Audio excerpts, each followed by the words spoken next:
வணக்கம் friends, welcome to JC filters.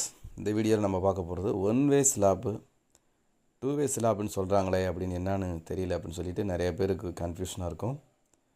One way slab அப்படின்னா இப்போ கீழே கம்பி ஒரு லேயர் விரிச்சிருக்காங்க பார்த்தீங்களா, தட்டி போட்டிருக்காங்க. அதுக்கு மேலே 4 மூலையிலையுமே கிராங்கு, எக்ஸ்ட்ரா ராடுன்னு சொல்லுவாங்க, கிராங்குன்னு சொல்லுவாங்க, அந்த மாதிரி கொடுத்துருப்பாங்க.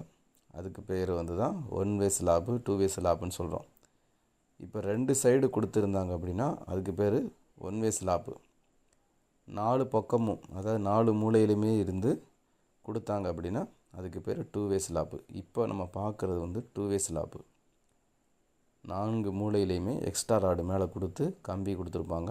இதுக்கு பேர் டூ வே ஸ்லாப்புன்னு சொல்லுவாங்க. இது எதுக்காக கொடுக்குறாங்க அப்படின்னா, நம்ம ரூம் பெரிய ரூமாக இருக்கும்போது நடுவில் காங்கிரீட்டு துவள் விழுந்துடக்கூடாதுங்கிறதுக்காக இந்த கம்பியை கொடுக்குறாங்க. நடுவில் தட்டி மட்டும்தான் இருக்கும், சைடு ஃபுல்லாக எக்ஸ்ட்ரா ராட் இருக்கும்.